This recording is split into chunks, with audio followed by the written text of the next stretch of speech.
السلام علیکم ورحمۃ اللہ وبرکاتہ۔ الحمد للہ رب العالمین، والصلاة والسلام علی اشرف الانبیاء والمرسلین وعلی آلہ واصحابہ اجمعین، اما بعد۔ محترم و مکرم سامعین اور حاضرین اکرام، الحمدللہ جامعہ انوار کے زیر اہتمام مختلف کتابوں کی آڈیو اور ویڈیو ریکارڈنگ کا سلسلہ جاری ہے۔ تفسیر جلالین کی ریکارڈنگ کا سلسلہ ہم نے شروع کیا تھا۔ الحمدللہ پچھلے درس میں ہم نے سورہ بلد پورا ریکارڈ کر دیا ہے۔ آج کے اس درس میں انشاءاللہ ہم سورہ والشمس کا آغاز کریں گے۔ اللہ تبارک و تعالیٰ سے دعا ہے کہ ہماری اس کوشش کو اللہ تبارک و تعالیٰ اخلاص کے ساتھ جاری رکھنے کی توفیق عطا فرمائے اور اس کے ذریعے سے دین اور دنیا میں کامیابی و کامرانی عطا فرمائے۔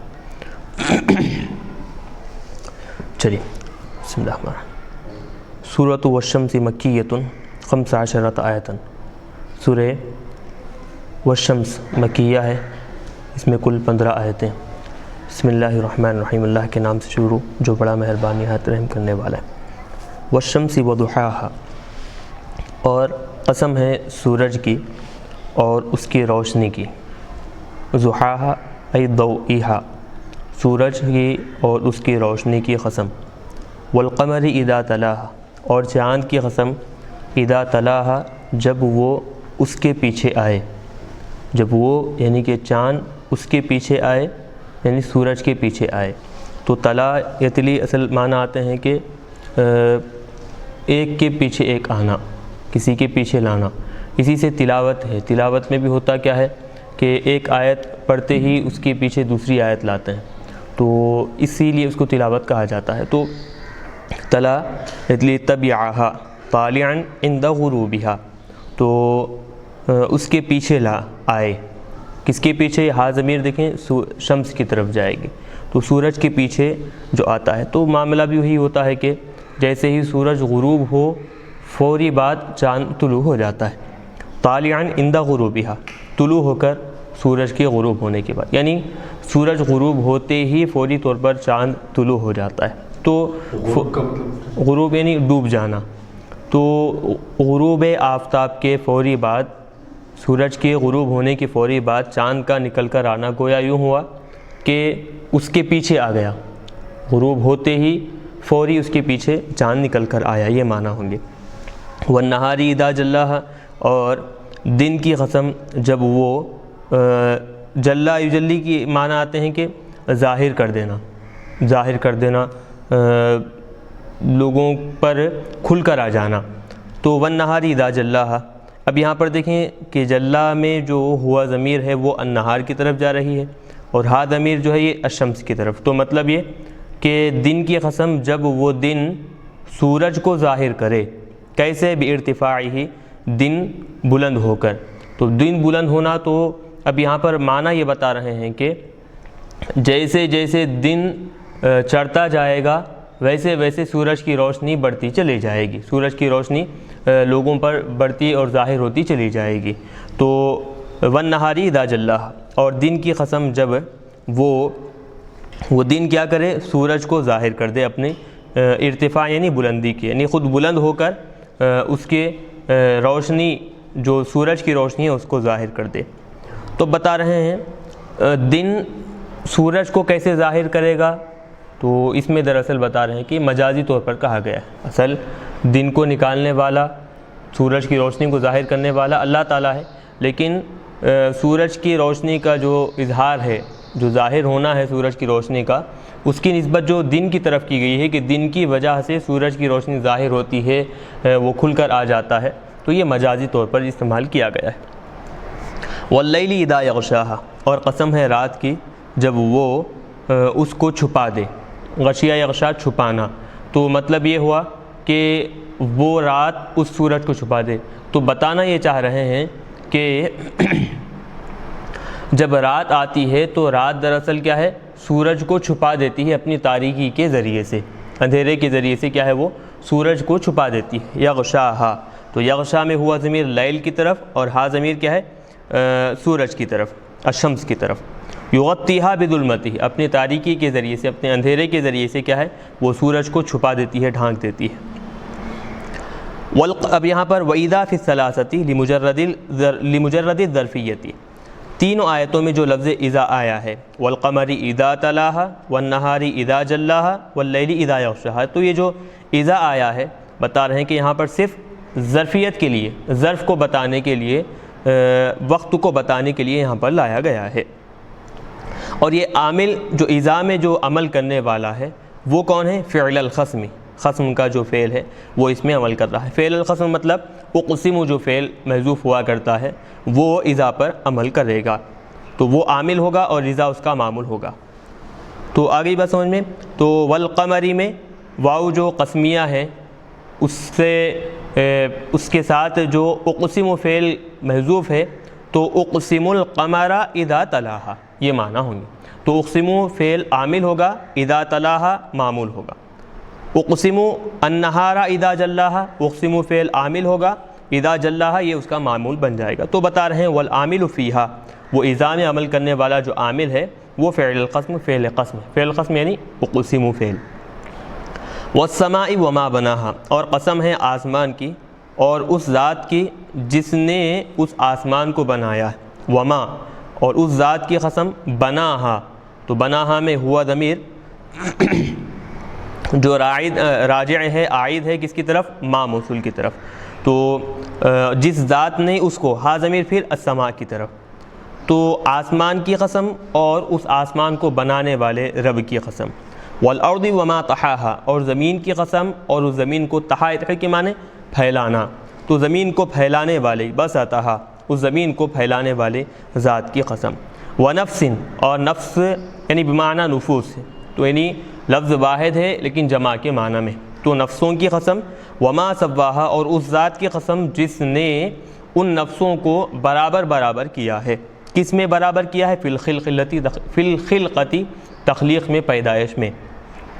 تو اب یہاں پر دیکھیں کہ وما فی الثلاثتی مصدریۃ او بمعنی من، اب یہ جو ان تینوں آیتوں میں والسماء وما بناہا والارض وما طحاہا ونفس وما سواہا، تو تین آیتوں میں 3 مرتبہ ما استعمال ہوا ہے، تو بتا رہے ہیں کہ وہ ما تینوں مقامات پر بھی کیا ہے؟ یا تو مصدریہ ہے یا من کے معنی میں، من اس میں موصول کے معنی، کیونکہ وہ ما جو ہے جو استعمال ہوا ہے وہ ما دراصل اس سے مراد اللہ تبارک و تعالیٰ کی ذات ہے۔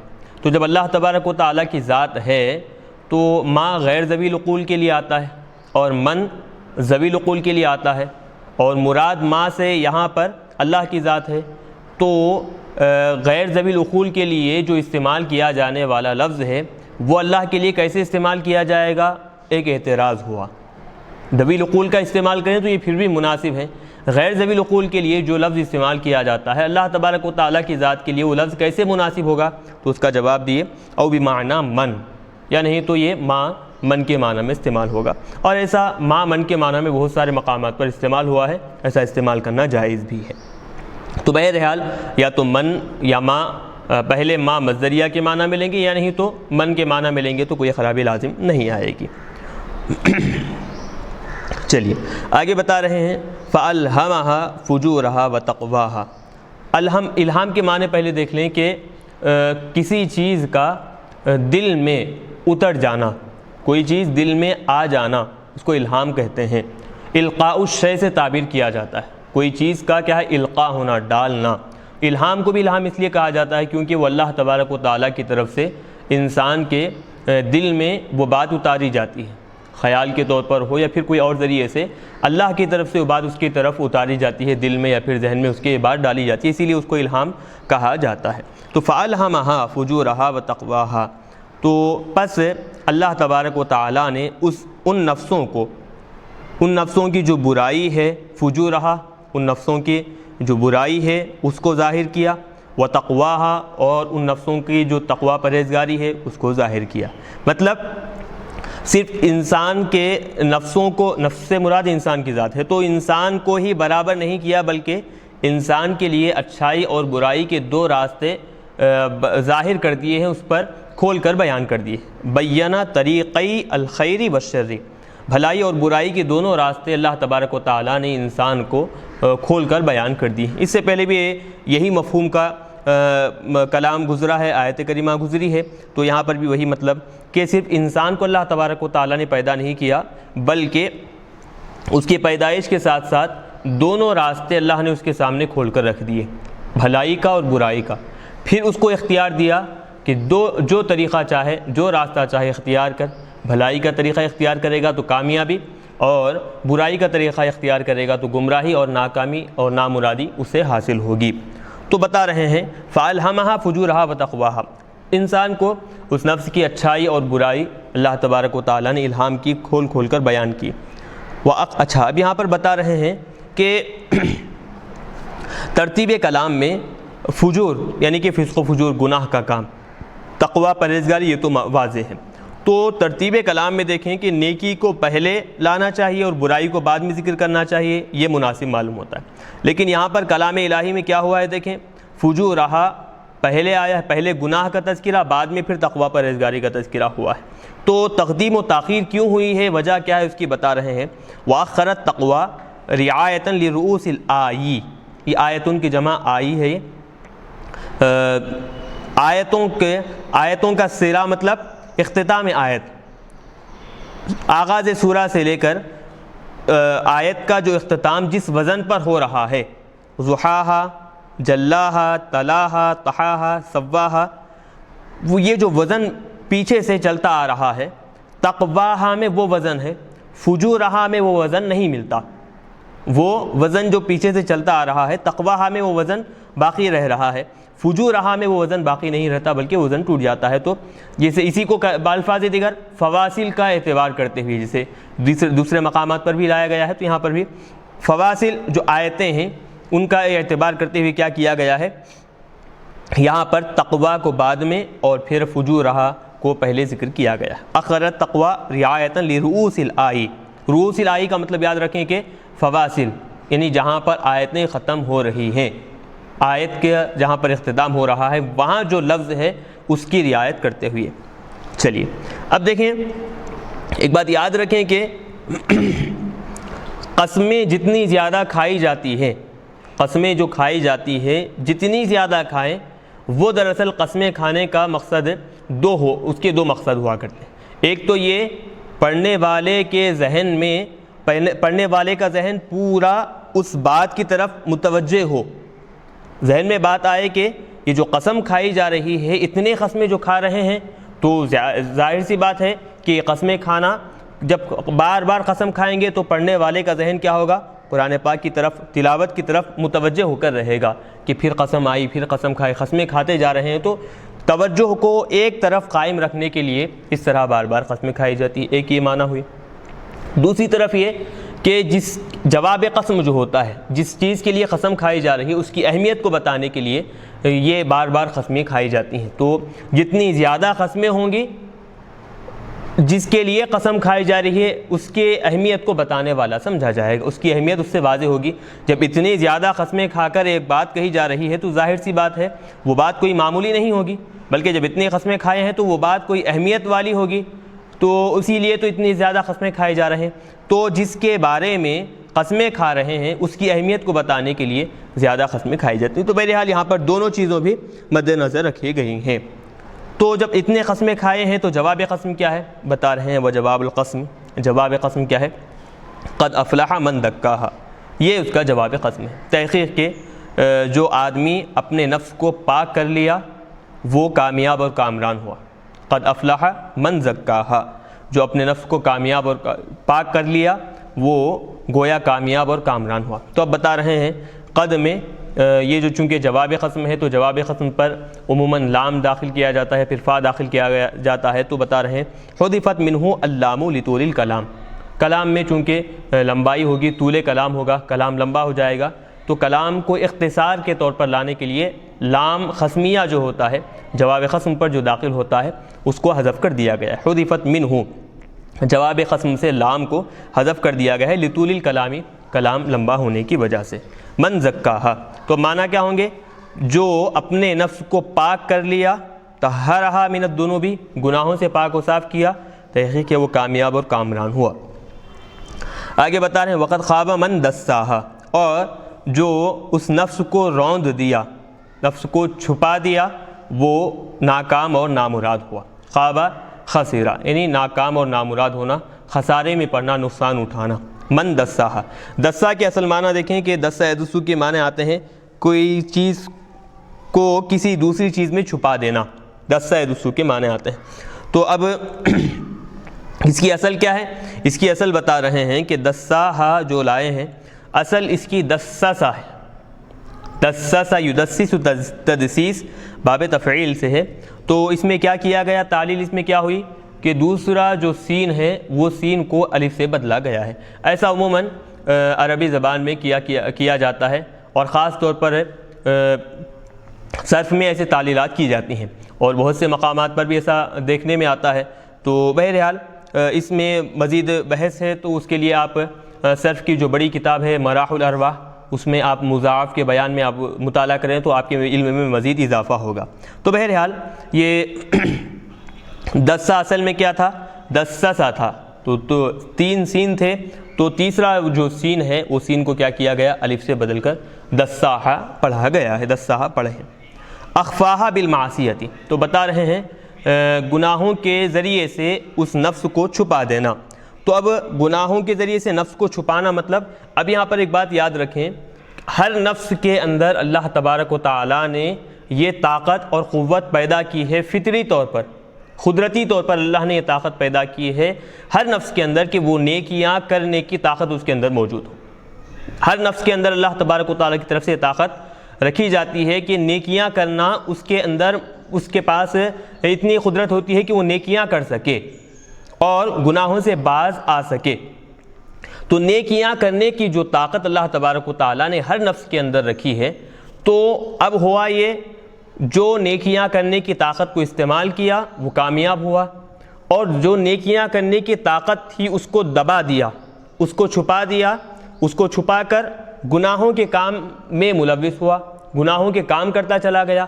تو جو طاقت اللہ نے اس کو عطا کی ہے نیکیاں کرنے کی، اس طاقت کو چھپا دیا اور پھر گناہوں کے کام کرنے کے لیے آگے بڑھا، گناہوں کا کام کرتا گیا، تو خوابہ وہ کیا ہے؟ ناکام اور نامراد ہوا۔ تو اب یہاں پر دسا کے جو اصل معنی ہے اس کی وضاحت بتا رہے ہیں کہ اخفاہا بالمعصیتی، گناہوں کے ذریعے سے وہ جو طاقت اللہ تبارک و تعالیٰ نے ہر نفس کے اندر رکھی ہے اس طاقت کو چھپا دیا، اور اس کو چھپا کر گناہوں کا کام انجام دینے لگا۔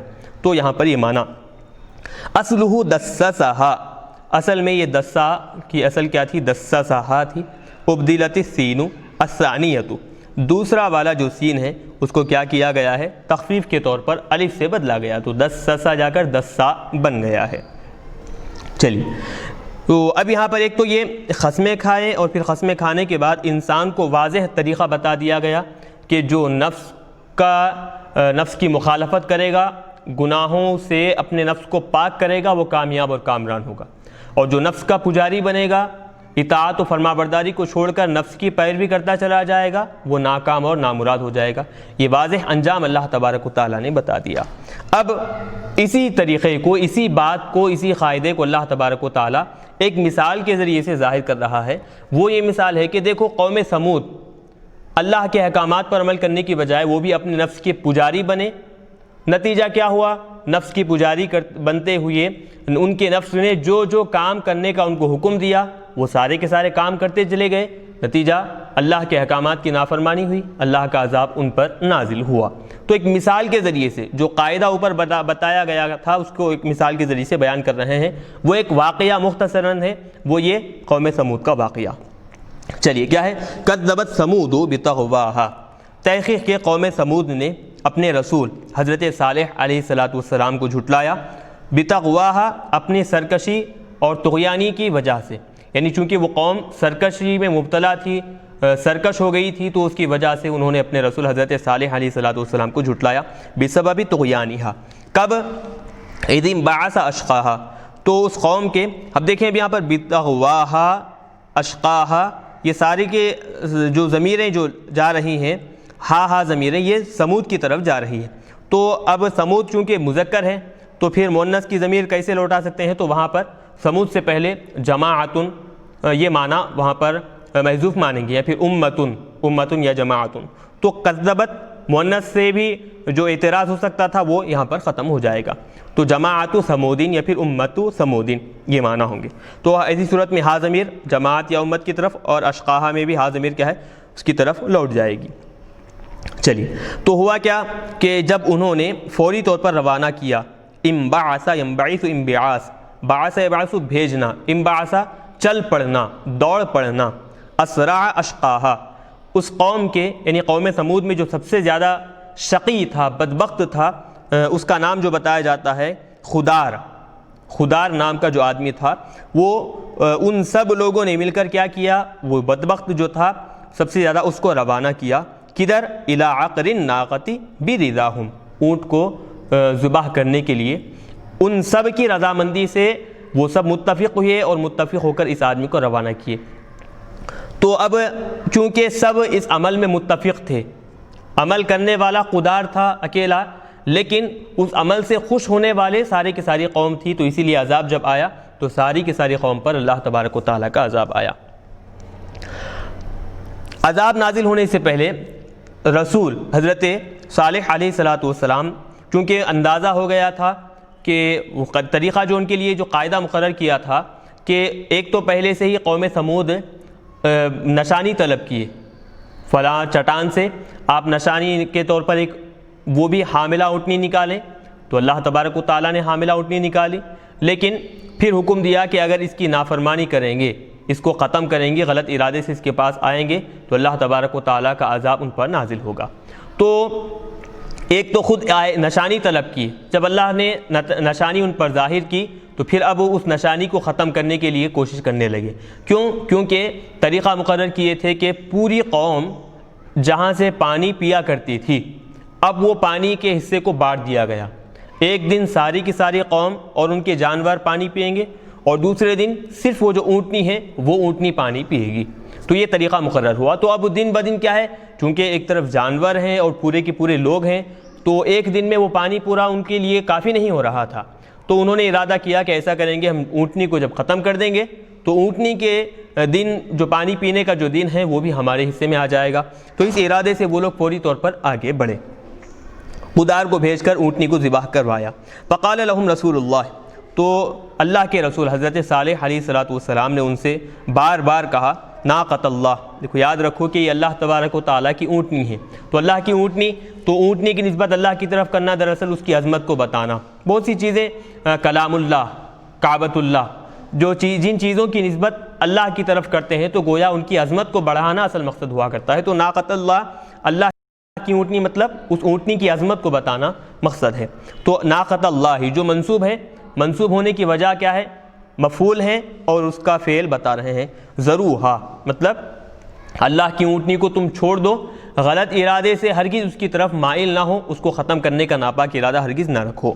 تو بار بار حضرت صالح علیہ السلام اپنی قوم کو یہ نصیحت کرتے چلے گئے، وسقیاہا، اور پھر یہ بھی بتاتے کہ اس کے پانی پینے کا جو دن ہے اس کو تم چھوڑ دو، یعنی اونٹنی کا پانی پینے کا جو دن ہے اس کو بھی اپنی طرف لینے کی کوشش ہرگز مت کرو، وشربہا فی یومہا، اس کا دن جو پانی پینے کا جو دن ہے اس کو چھوڑ دو۔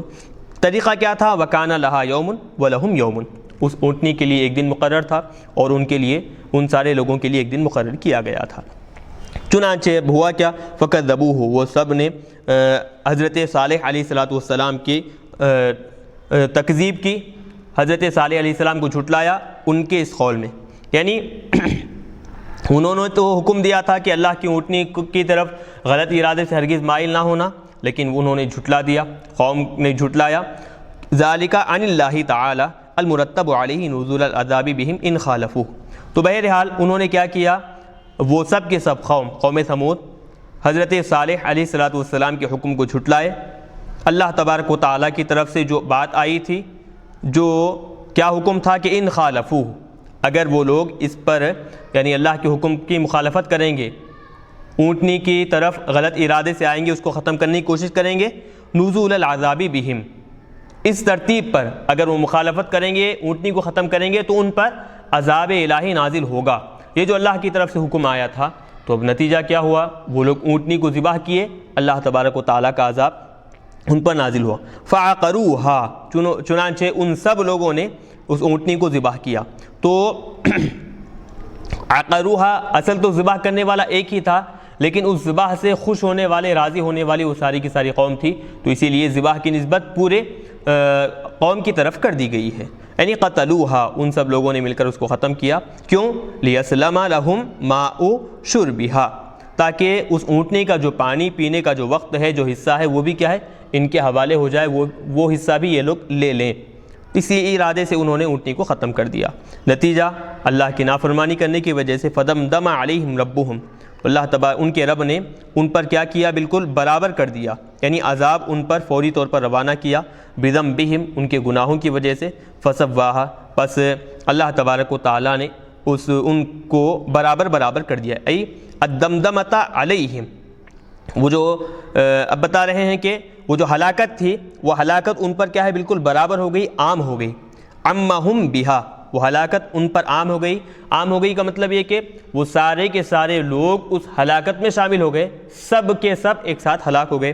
فلم یفلت منہم احدا، کوئی بھی اس ہلاکت سے، ان میں کا کوئی بھی آدمی ہلاکت سے نہیں چھوٹا، یعنی باقی نہیں رہا، سب کے سب ختم ہو گئے۔ ولا یخاف عقباہا، اور اللہ تبارک و تعالی نہیں ڈرتا اس کے بعد جو انجام کار ہوگا، یعنی ایک قوم کو ہلاک کرنے کے بعد جو انجام کار ہوگا، تب یاتہا، اس کے پیچھے جو کام ہوگا، جو کاروائی ہوگی، اللہ تبارک و تعالیٰ اس سے نہیں ڈرتا۔ یہاں پر یہ جو آیت کا حصہ ہے، یہ سمجھنے کی قابل ہے، وہ یہ کہ دنیا کا معاملہ یہ ہوتا ہے کہ اگر ایک بادشاہ کسی دوسرے بادشاہ سے مصالحت کر لیا ہے کہ حلیف بن گیا ہے، حامی بن گیا ہے، اور معاہدہ یہ طے ہوا ہے کہ اگر کوئی تیسرا اس بادشاہ پر حملہ کرے گا تو یہ جو بادشاہ ہے وہ اس کی مدد کرے گا، یا پھر حملہ کرنے والے سے اپنا بدلہ لے لے گا۔ یہ دنیا کا معاملہ ہوتا ہے۔ مطلب یہ کہ تین بادشاہ اگر ہیں تو دونوں کے درمیان معاہدہ ہوا ہے، تیسرا بادشاہ اگر دونوں میں سے کسی ایک پر بھی حملہ کرے گا تو جو دوسرا ہے وہ کیا کرے گا، اس حملے کا بدلہ لے لے گا تیسرے بادشاہ سے۔ تو اب اگر تیسرا بادشاہ حملہ کیا تو حملہ کرنے سے پہلے وہ تیسرے بادشاہ کو اندیشہ ہوگا، خوف ہوگا کہ اگر میں حملہ کروں گا تو اس کا جو حامی ہے، جو حلیف ہے، جو اس کا مددگار ہے، پلٹ کر مجھ پر حملہ کرے گا، مجھے ختم کر دے گا۔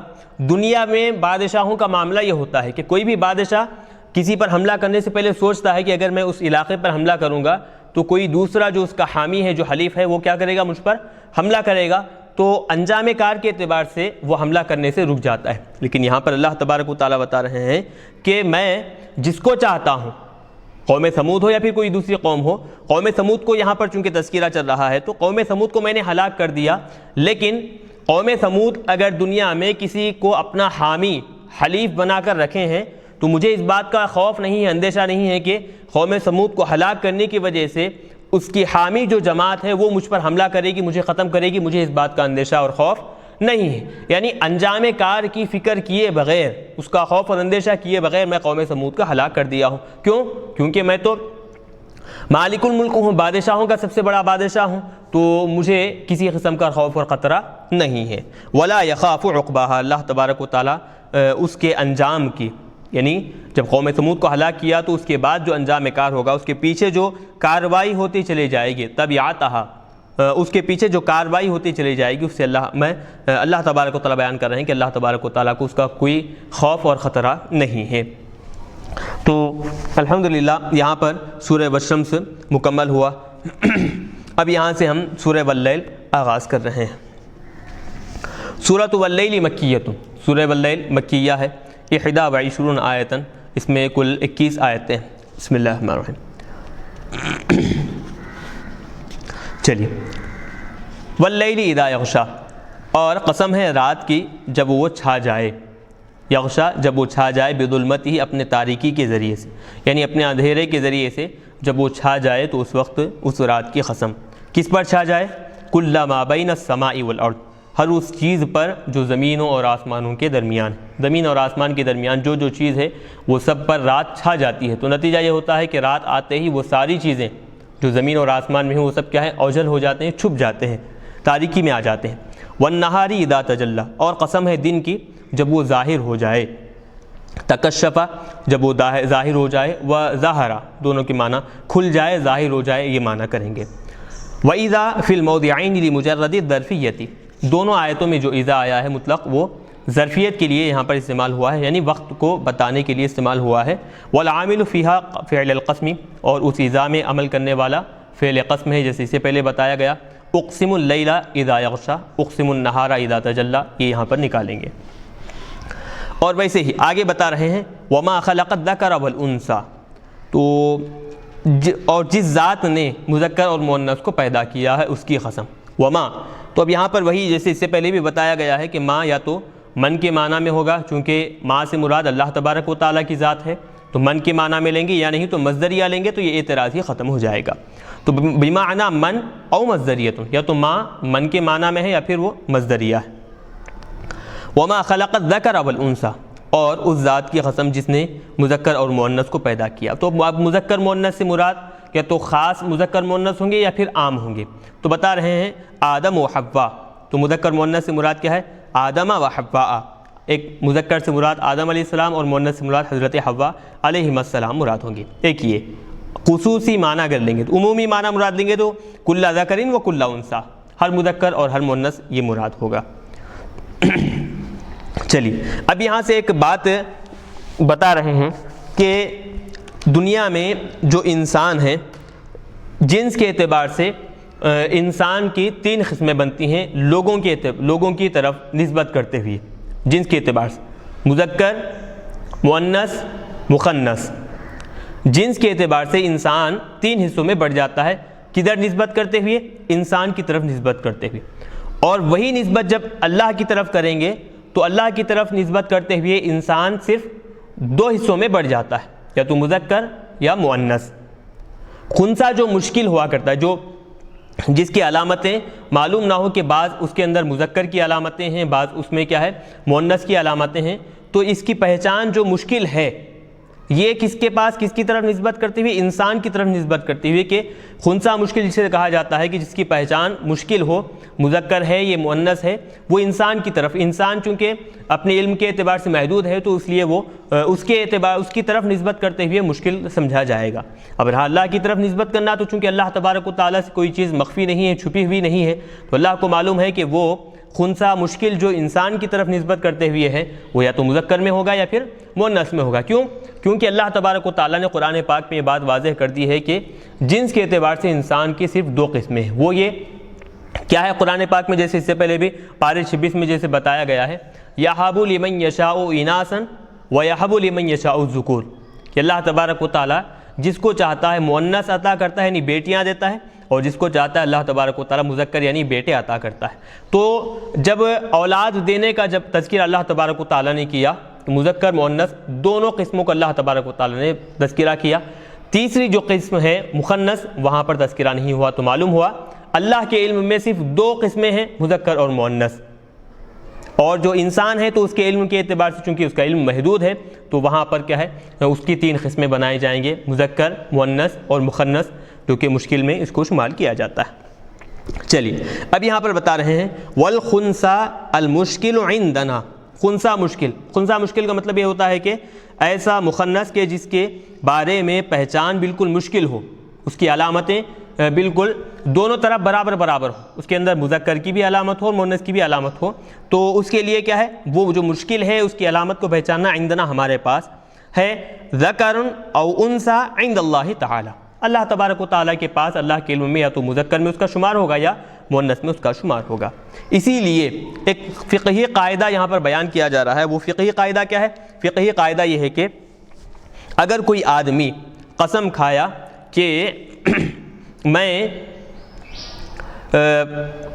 فیحنث بتکلیمہ من حلف، ہاں قسم یہ کھایا کہ میں کسی مذکر آدمی سے بات نہیں کروں گا، کسی آدمی سے بات نہیں کروں گا، کسی مذکر سے بات نہیں کروں گا، یا قسم کھایا کہ کسی مؤنث سے بات نہیں کروں گا، یہ ایک بات ہے.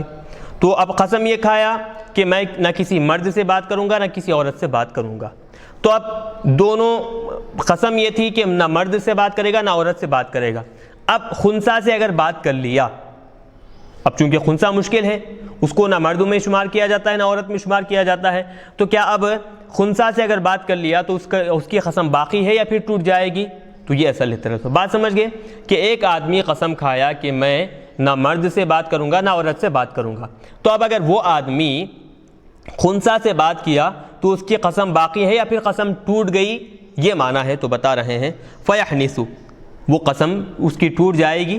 کیوں؟ بتکلیمہ, اس خنثی سے بات کرنے کی وجہ سے. کس کی قسم؟ من حلف, جو آدمی قسم کھایا لا یکلم ذکرا ولا انثی, کہ وہ کسی مذکر سے اور نہ پھر مؤنث سے بات کرے گا. یہ قسم کھایا, قسم کھا کر کہا کہ نہ وہ مذکر سے بات کرے گا نہ مؤنث سے بات کرے گا. تو اب مذکر مؤنث کی بجائے مخنث سے وہ بات کر لیا ہے, تو بتا رہے ہیں اس کی قسم ٹوٹ جائے گی. کیوں؟ کیونکہ اللہ تبارک و تعالیٰ کے علم میں ہے کہ وہ یا تو مذکر میں ہے یا پھر مؤنث میں ہے. تو چنانچہ جب خنثی سے اگر گفتگو کر لیا, بات کر لیا, تو خود بخود یا تو مذکر میں شمار ہوگا یا مؤنث میں شمار ہوگا. تو دونوں میں سے کسی ایک سے بھی بات کرنے کی وجہ سے اس کی قسم کیا ہے؟ ٹوٹ جائے گی. چلیے, تو بہرحال یہ ایک برسبیل تذکرہ یہاں پر گفتگو آئی تھی تو بیان کر دیے کہ خنثی مشکل جو ہے وہ انسان کی طرف نسبت کرتے ہوئے ہے, ورنہ اللہ تبارک و تعالیٰ کے علم میں یہ بات ہے کہ وہ خنثی مشکل یا تو مذکر میں ہے یا پھر مؤنث میں ہے, اللہ تبارک و تعالیٰ کو معلوم ہے.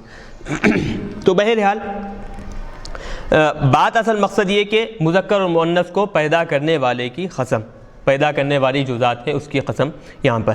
تو اب جواب قسم کیا ہے یہاں بیان کر رہے ہیں.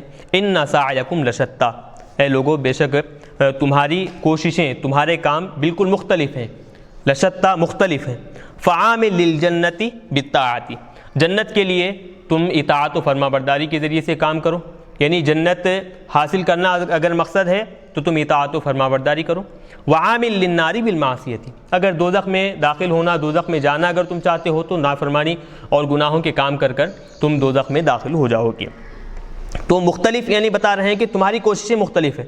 جو آدمی اطاعت کرے گا جنت حاصل کرنے کے لیے اس کو اس کا بدلہ دیا جائے گا, اور پھر جو آدمی گناہوں کے دلدل میں پھنس جائے گا, گناہوں کے کام انجام دے گا برائی کر کر, تو اس کے لیے کوشش کرے گا, اس کو اس کا وبال بھگتنا پڑے گا. تو بتا رہے ہیں جیسے آدمی کی جیسی کوشش ہوگی انجام کار اس کے لیے ویسا مقرر کیا گیا ہے.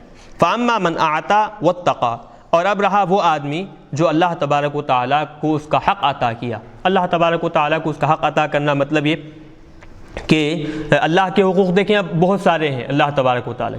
عبادتوں میں یہ اللہ کا حق ہے کہ صرف اسی کی عبادت کی جائے, اس کے علاوہ کسی اور کی عبادت نہ کی جائے.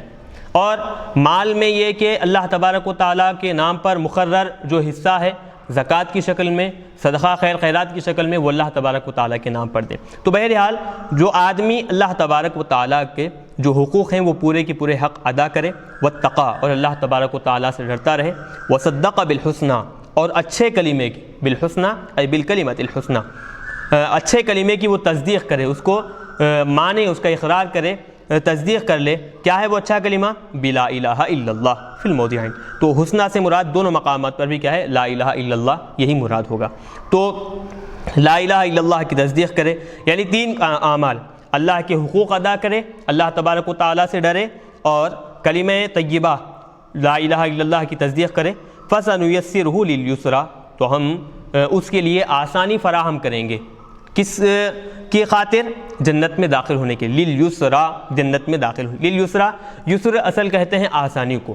تو اب یہاں پر یسر سے مراد کیا ہے؟ جنت ہے. تو جنت میں داخل ہونے کے لیے ہم اس کو وہ راستہ آسان کریں گے جو جنت میں داخل ہونے کے لیے اللہ تبارک و تعالیٰ نے بنایا ہے. یعنی جو راستہ جنت میں داخل ہونے کے لیے بنایا گیا ہے وہ راستہ اس آدمی کے لیے ہم آسان کر دیں گے. وَسَنُيَسِّرُهُ لِلْيُسْرَى أَيْ لِلْجَنَّةِ. وَأَمَّا مَنْ بَخِلَ بِحَقِّ اللَّهِ تَعَالَى, اور اب رہا وہ آدمی جو اللہ تبارک و تعالیٰ کے حق میں کنجوسی کرے, بخالت کرے, یعنی عبادتوں کو صرف اللہ کے ساتھ خاص کرنے کی بجائے عبادت میں شرک کرے, یا پھر مال و دولت اللہ کے نام پر دینے کی بجائے اللہ کی راہ میں دینے سے روک دے, بخالت کرے. وَاسْتَغْنَى عَنْ ثَوَابِهِ, اور پھر اللہ تبارک و تعالیٰ کے ثواب سے بے نیاز ہو جائے, یعنی وہ یہ سمجھے کہ مجھے اللہ کے ثواب کی ضرورت نہیں ہے, اپنے آپ کو بالکل بے نیاز کر لے. وَكَذَّبَ بِالْحُسْنَى, اور پھر کلمہ طیبہ کی تکذیب کرے, کلمہ طیبہ کو جھٹلا دے, یعنی لا الہ الا اللہ محمد رسول اللہ کا اقرار نہ کرے. فَسَنُيَسِّرُهُ لِلْعُسْرَى, تو ہم کیا کریں گے؟ اس کے لیے آسان کر دیں گے جہنم میں داخل ہونے کا راستہ. نُحَيِّئُهُ ہم اس کے لیے حَيَّا یُحَيِّ ہم تیار کر دیں گے اس کے لیے لِلْعُسْرَى. اب جیسے یسرا سے کیا معنی لیے تھے؟ جنت، تو عسرا سے جہنم مراد لیں گے. تو ہم اس کے لیے آگ کا راستہ آسان کر دیں گے، آگ کا راستہ ہم اس کے لیے تیار کر دیں گے. چلیے تو اب یہاں پر دیکھیں کہ 3 چیزیں اللہ تبارک و تعالیٰ نے بتائی ہیں اور ان 3 چیزوں کا انجام بھی بیان کیا. پہلے کیا ہے 3 چیزیں؟ پہلی 3 چیزیں دیکھیں، اللہ کا حق ادا کرنا، اللہ سے ڈرنا اور کلمہ حق کی تصدیق کرنا. تو اس کا انجام کیا ہوگا؟ جنت میں داخل ہونے کا اللہ تبارک و تعالیٰ راستہ فراہم کرے گا. اور جو ان 3 چیزوں میں کوتاہی کرے، اللہ کے حقوق میں بخالت کرے اور پھر اللہ کے ثواب سے بے نیاز ہو جائے اور کلمہ طیبہ کو جھٹلائے، اس کی تکذیب کرے، تو جہنم کا راستہ اللہ تبارک و تعالیٰ اس کے لیے آسان کر دے گا. تو 3 طریقے اور پھر ان کا انجام کیا ہوگا اللہ تبارک و تعالیٰ نے کھول کر یہاں پر بیان فرما دیا ہے. وما یغنی عنہ مالہ اذا تردی. اب بتا رہے ہیں کہ ما یہ نافیہ ہے، یغنی مالہ اس کا مال اس کو کچھ بھی فائدہ نہیں پہنچائے گا. اذا تردی جب وہ، اچھا تردی کے اصل معنی آتے ہیں کہ گرنا، مراد یہاں پر ہلاک ہونا. تو اب دونوں کو ہم شامل کریں گے تو معنی یہ ہوں گے کہ گر کر ہلاک ہونا. اذا تردی فی النار جب آدمی وہ دوزخ کی آگ میں گر کر جب وہ گر کر ہلاک ہوگا تو اس کا مال اس کو کچھ بھی فائدہ نہیں پہنچائے گا. یعنی اللہ کے نام پر جو مال دینا تھا، خرچ کرنا تھا، وہ مال اللہ کی راہ میں نہ دیا، تو جب اس کی ہلاکت کا وقت آئے گا، ختم ہونے کا جب وقت آئے گا، تو اس وقت اس کا مال اس کو کچھ بھی فائدہ نہیں پہنچائے گا. وما یغنی عنہ مالہ اذا تردی. تردی گرنے کے معنی لیں یا پھر ہلاک ہونے کے معنی لیں. جب آگ میں گر کر ہلاک ہونے کا جب وقت آیا تو وہ مال اس کو کچھ بھی فائدہ نہیں پہنچائے گا. وَكَذَّبَ ہاں اِنَّ عَلَيْنَا لَلْهُدَى. اب آگے بتا رہے ہیں کہ بے شک ہم ہی پر ہے ہدایت عطا کرنا، ہم پر ہی یہ بات ہے کہ ہم ہدایت عطا کریں. لَلْهُدَى یعنی ہدایت عطا کرنا مطلب لِتَبْيِينِ طَرِيقِ الْهُدَى، ہدایت کا راستہ کھول کر بیان کرنا یہ ہماری ذمہ داری ہے. ہدایت کا راستہ واضح طور پر بیان کر دینا یہ ہماری ذمہ داری ہے. کس سے؟ گمراہی کے راستے سے. یعنی گمراہی کے راستے کو نکال کر ہدایت کا راستہ الگ کر بتانا کہ یہ ہدایت کا راستہ ہے، یہ گمراہی کا راستہ ہے. یہ کام کس پر ہے؟ یہ ہم پر ہے. ہم اس کو واضح طور پر کھول کر بیان کرتے ہیں کہ یہ ہدایت کا راستہ ہے اور یہ گمراہی کا راستہ ہے. کیوں؟ کیونکہ لیمتثل امرنا، تاکہ وہ انسان پہلے والے طریقے کو، دو طریقے یہاں پر بتائے ہیں. دیکھیں، ایک ہدایت کا راستہ طریق الہدیٰ، طریق الضلال، پہلا ہدایت کا راستہ اور دوسرا گمراہی کا راستہ. ہم نے واضح طور پر کھول کر بیان کیا ہے. کیوں؟ تاکہ یہ پہلے والے طریقے پر عمل کر ہدایت کے طریقے پر عمل کر وہ ہمارے احکامات پر عمل کرے، اس راستے پر چل کر وہ ہمارے حکم کو بجا لائے. ہدایت کے راستے پر چل کر جو ہمارا حکم ہے، ہدایت کو اختیار کرنا، ہدایت کو پسند کرنا، اس کو بجا لائے اور دوسرے والے طریقے پر چلنے سے رک کر ہم کو راضی کرے. وَنَحْيَنَا عَنِ ارتکاب الثانی، اور ہمارے جو منع کی ہوئی جو چیز ہے کہ گمراہی کے راستے پر چلنا، اس سے ہم نے منع کیا ہے، اس کا ارتکاب سے بچ کر، اس گناہ کے راستے پر چلنے سے بچ کر ہمارے حکم کی اطاعت کریں، ہمارے حکم کو بجا لائے. ہم یہ چاہتے ہیں. تو ہدایت کا راستہ ہم نے ہدایت اور گمراہی کا راستہ واضح طور پر کھول کر بیان کیا ہے. کیوں؟ تاکہ ہدایت کے راستے پر عمل کر وہ ہم کو راضی کرے اور گمراہی کے راستے سے بچ کر ہم کو راضی کرے. اس مقصد کے تحت ہم نے ہدایت اور گمراہی کے راستے کو واضح کیا ہے. وَإِنَّ لَنَا لَلْآخِرَةَ وَالْأُولَى، بے شک ہماری ہی ہے آخرت اور اولا سے مراد دنیا اور آخرت ہمارے ہی قبضے میں ہے، ہماری ہی ملکیت میں ہے، ہمارے ہی لیے ہے. فمن طلبها من غیرنا، اللہ تبارک و تعالیٰ بتا رہے ہیں کہ دنیا بھی ہماری ملکیت میں ہے، ہمارے قبضے میں ہے، اور آخرت بھی ہماری ملکیت اور ہمارے قبضے میں ہے. اب جو آدمی دنیا یا آخرت دونوں میں سے کسی ایک کو ہماری ملکیت سے چھوڑ کر کسی دوسرے سے طلب کرے، دنیا کو دوسرے سے حاصل کرنا چاہتا ہے، دوسرے سے طلب کر رہا ہے، تو فقط اخطا، گویا اس نے کیا کیا؟ غلطی کر دی. کیونکہ دنیا بھی ہماری ملکیت میں ہے، آخرت بھی ہماری. ایک بات واضح طور پر یاد رکھیں کہ دکاندار جو ہوتا ہے، کرانہ دکان جو ہوتا ہے، ہم اگر ایک چیز اس سے لینا ہے تو اسی سے لیں گے جو اس کی ملکیت میں ہے. ایک چیز جو دوسرے کی ملکیت میں ہے ہم جا کر ایک آدمی سے لے رہے ہیں تو اس کے لیے مناسب نہیں ہوگا، اور دوسرے کی ملکیت اس کے لیے اس کے دوسرے آدمی سے لیں، یہ مناسب نہیں سمجھا جائے گا. تو بالکل ویسے ہی یہاں پر جب دنیا اور آخرت کا مالک اللہ تبارک و تعالیٰ ہے، اس کی ملکیت میں ہے، تو ہم جب دنیا کو طلب کریں تو کس سے طلب کریں؟ اللہ تبارک و تعالیٰ سے۔ آخرت کو طلب کریں تو اللہ تبارک و تعالیٰ سے طلب کریں۔ اب اللہ کو چھوڑ کر کسی اور سے دنیا طلب کر رہے ہیں یا پھر آخرت کو طلب کر رہے ہیں تو فقط اخطا، بتا رہے ہیں کہ اس نے گویا غلطی کی، غلط راستہ اختیار کیا۔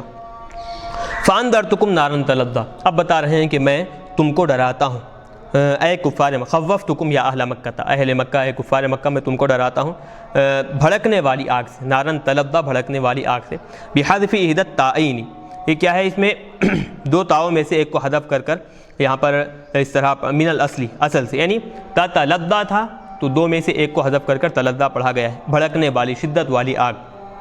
وقرئ بثبوتها، اور ایک قرأت میں اس تا کو ثابت رکھ کر، ویسے ہی رکھ کر بغیر حذف کے اس کو پڑھا گیا ہے، ای تتلظیٰ، تو معنی کیا ہوں گے؟ تتوقد، بھڑکنے والی آگ سے میں تم کو کیا ہے؟ ڈراتا ہوں۔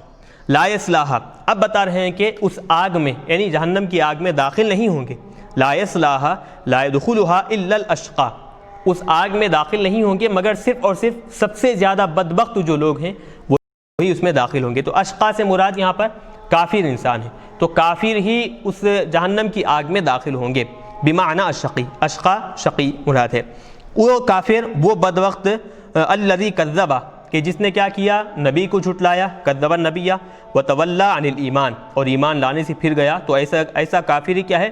جہنم میں داخل ہوگا۔ چلیے اب یہاں پر بات سمجھ میں آ رہی ہے کہ وہ جو فرقہ ہے، پہلے اہل سنت کی بات یاد رکھیں، اہل سنت کا یہ عقیدہ ہے جہنم میں کافر بھی داخل ہوگا اور ساتھ ہی ساتھ ایمان والا جو گناہ گار آدمی ہے وہ بھی داخل ہوگا، اس کے گناہوں کے بقدر جہنم میں سزا ملنے کے بعد اس کو جہنم سے نکال کر جنت میں داخل کیا جائے گا۔ یہ اہل سنت کا متفقہ عقیدہ ہے، اس میں کسی قسم کا شک و شبہ نہیں۔ کافر تو جہنم میں داخل ہوگا ہی ہوگا، ایمان والا اگر آدمی ہے تو وہ گناہوں کی وجہ سے جہنم میں داخل ہوگا، گناہوں کے برابر سزا ملنے کے بعد اس کو جہنم سے نکال کر جنت میں داخل کیا جائے گا۔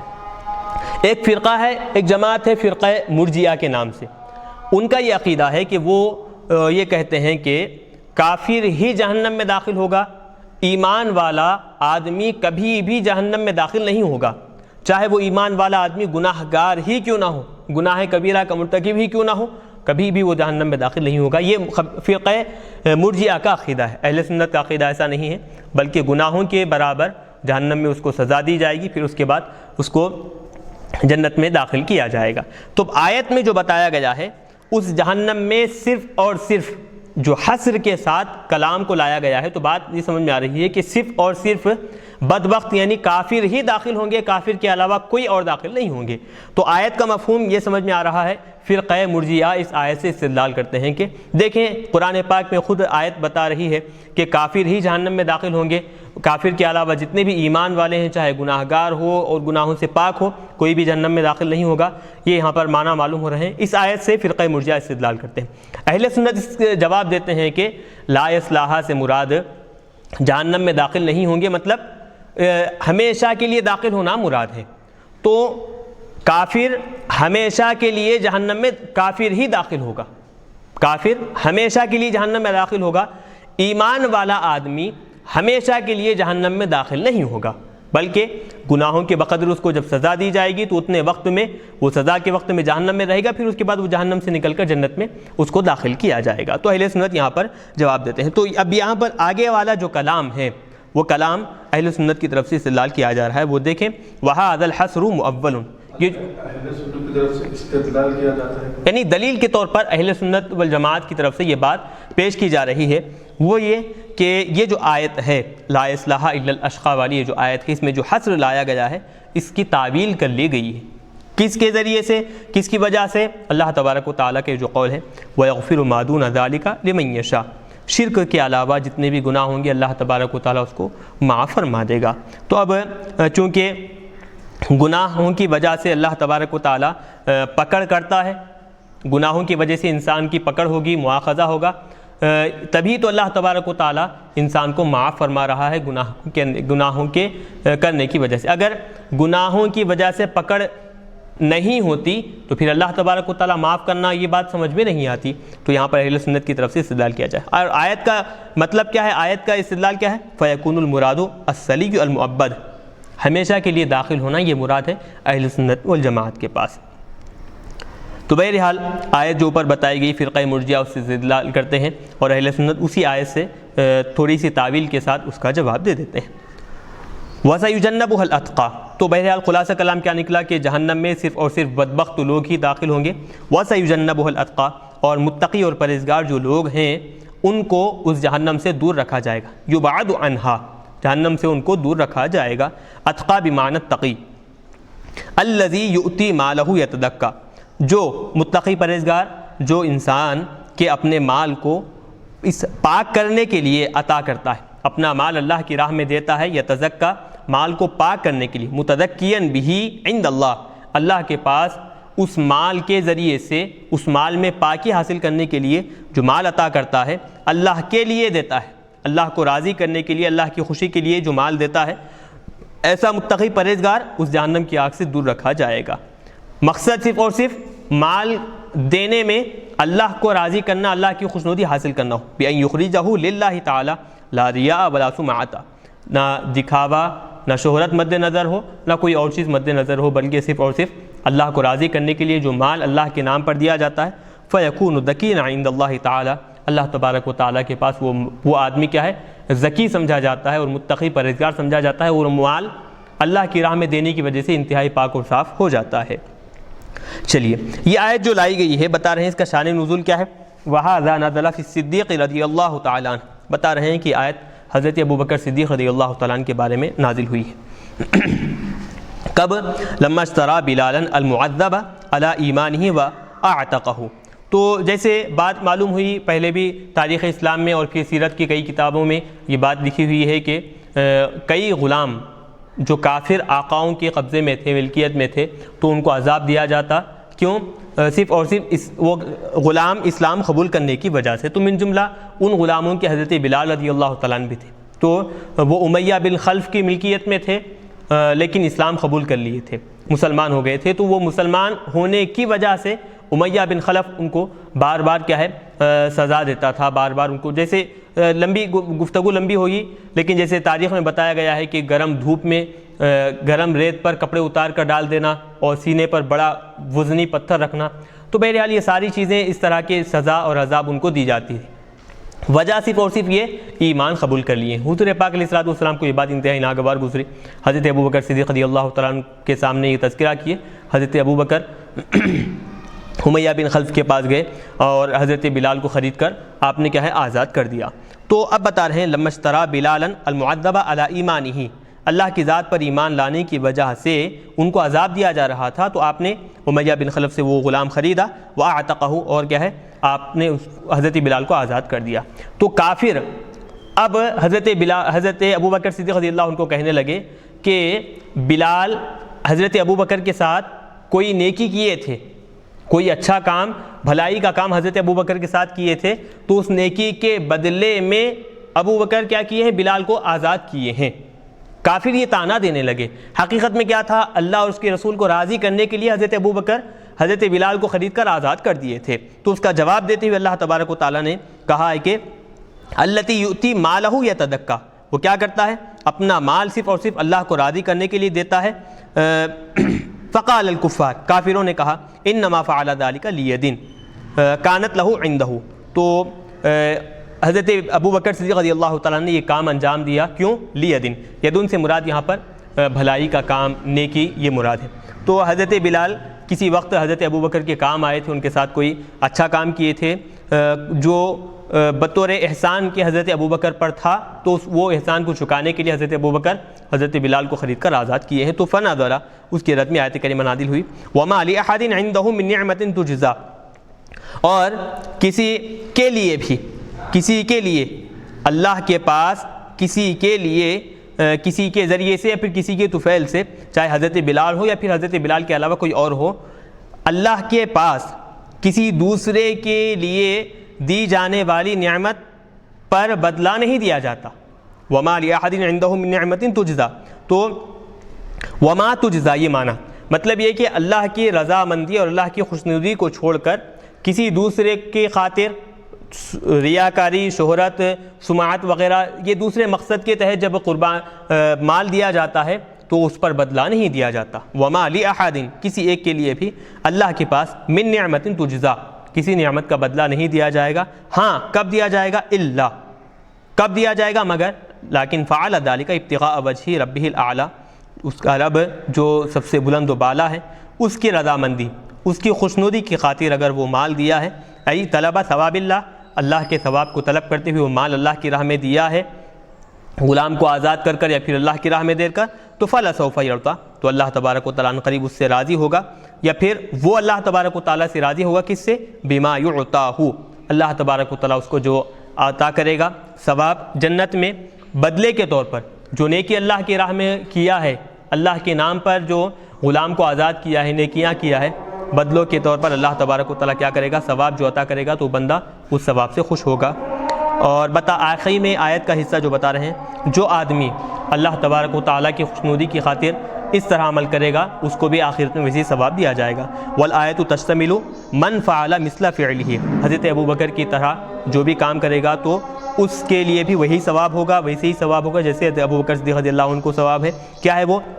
فیبعد عن النار جہنم کی آگ سے اس کو دور کر دیا جائے گا اور اللہ تبارک و تعالیٰ کی طرف سے اس کو ثواب عطا کیا جائے گا، یعنی نیکی جیسی کرے گا اللہ تبارک و تعالیٰ نیکی کا ثواب بھی عطا کرے گا اور آگ سے اس کو محفوظ کرے گا اور دور رکھے گا۔ الحمدللہ یہاں پر سورہ واللیل مکمل ہوا۔ آخر میں اللہ تبارک و تعالیٰ سے دعا ہے کہنے سننے سے زیادہ عمل کرنے کی توفیق عطا فرمائے۔ وصلی اللہ تعالیٰ وسلم علی خیر خلقہ محمد وآلہ واصحابہ اجمعین برحمتک یا ارحم الراحمین والحمدللہ رب العالمین۔